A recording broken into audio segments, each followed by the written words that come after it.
பின்னாடி இருக்க வலி இறங்கி வர்றதுக்குள்ள கூகுள்கிட்ட கேட்டு சயாட்டிக்கான்னு கன்ஃபார்ம் பண்ணி நம்ம வேலையை மிச்சம் பண்ணிடுறாங்க. இருக்கிற நர்வ் தாங்க நம்ம உடம்புலயே இருக்கிற லாங்கஸ்ட் நர்வ், அதுக்கு பேர் தாங்க சயாட்டிக்கா. அந்த நர்வ்ல இரிட்டேஷன் இங்கேயோ அல்லது அது கடந்து வர பாதையிலோ ஏற்படுறதுனாலதான் இந்த மாதிரி சிம்டம் வரும். அது உங்களுக்கு இருக்கான்றதை இந்த ஒரு சிம்பிள் டெஸ்ட்ல கண்டுபிடிச்சிக்கலாம் வாங்க.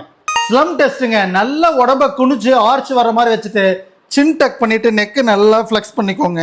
இப்படி குனிஞ்சதுக்கு அப்புறமா கால் முட்டியை நேராக நீட்டுங்க. ஸ்ட்ரைட் ஆனதுக்கு அப்புறம் பாதத்தை புல் பண்ணுங்க.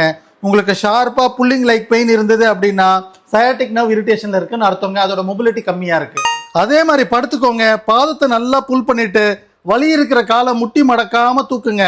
40 டிகிரில இருந்து 70 டிகிரிக்குள்ள உங்களுக்கு இழுக்கிற மாதிரி வலி பின்னாடி இருந்ததுன்னா, ஆனா சயாட்டிக்கானா ஒரு எலக்ட்ரிக் ஷாக் அடிக்கிற மாதிரி சிவியர் பெயின் இருக்குங்க. எல்லா பெயினும் சயாட்டிக்கா கிடையாதுங்க. நர்வ்ன்றது ரொம்ப சென்சிட்டிவான ஸ்ட்ரக்சர். நம்ம கண்ணுல ஒரு தூசு விழுந்தா எப்படி ஒரு நிமிஷம் கூட நம்மளால திறக்க முடியாது, அதே மாதிரி தான் அந்த nerve.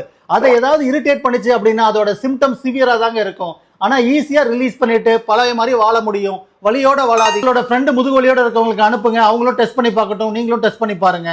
Just for the information, Dr. Ram Physio.